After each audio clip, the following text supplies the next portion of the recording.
Good morning, good morning, good morning. আমি রবুল ইসলাম মক্কি block থেকে বলতেছি।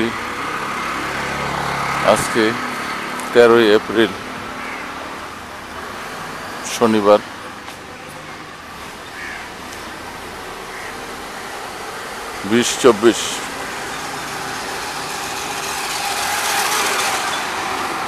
ঢাকা শহর ঈদের পরে একেবারে ফাঁকা। এই ফাঁকা ঢাকা বৎসরে একবারই হয়, ঈদের পরে। সেটা কুরবানির ঈদে একবার হয়, বছরে দুইবার হয়। একবার কুরবানির ঈদে ফাঁকা হয়, আবার রোজার ঈদে ফাঁকা হয়। ঢাকায় একেবারেই ফাঁকা হয়ে গেছে। ঈদ গেছে গত পরশু, গতকালকেও ফাঁকা ছিল, আজকে মোটামুটি ফাঁকা। যারা ঢাকা শহর এরকম ফাঁকা দেখতে চান, আমার ভিডিওটা দেখবেন। আসলে এই ফাঁকা ঢাকার এই রাস্তাটা এত ব্যস্ত থাকে সারাদিন সাংঘাতিক ব্যস্ত থাকে এই রাস্তাটা।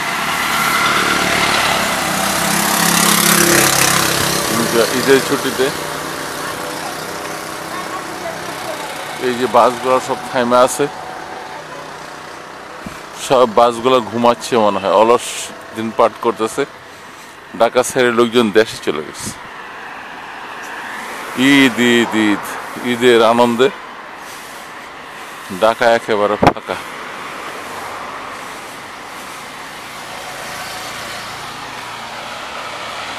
ফাঁকার একটা গুণও আছে, আবার দোষও আছে।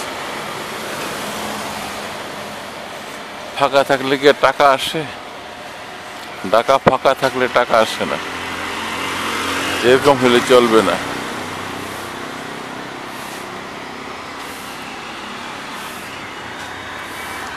লোকারণ্য হইতে হবে, জ্যাম থাকতে হবে।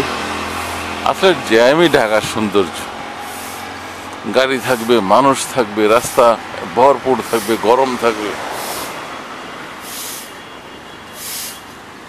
ওইটাই ঢাকার সৌন্দর্য।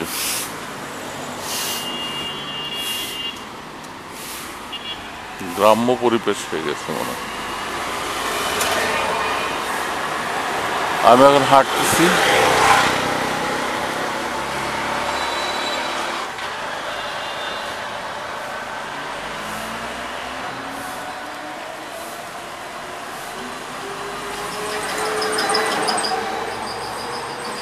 কৃষি ব্যাংক 14 নম্বর পুলিশ ফাঁড়ি থেকে, থানা থেকে একটু পশ্চিম দিকে আগাইলে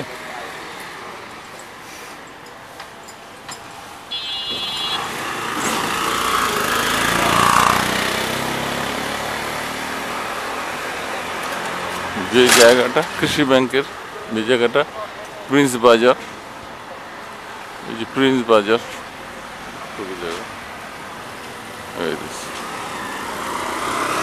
না, ঢাকা সুন্দর,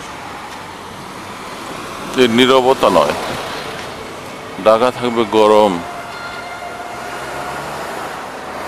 এই যে সেই 13 নম্বরের রাস্তা, আর এটা হলো কৃষি ব্যাংক থেকে সামনে।